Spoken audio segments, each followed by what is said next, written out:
What are your expectations in terms of inflation print going forward, and will it actually get in the way of a BOE cutting rates, because expectations are really running high for further rate cuts?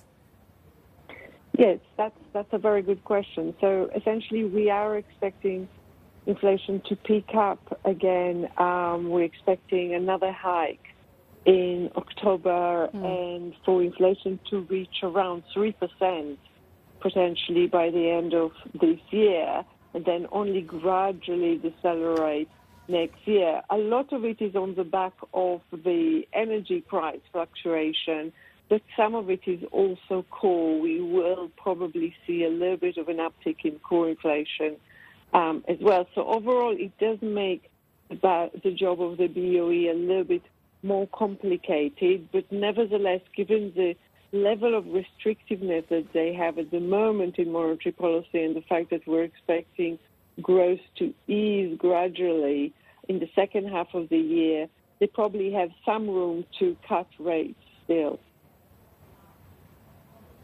What about the second quarter GDP out later on today? Details will matter. What are some of the key points that you'll be looking out for?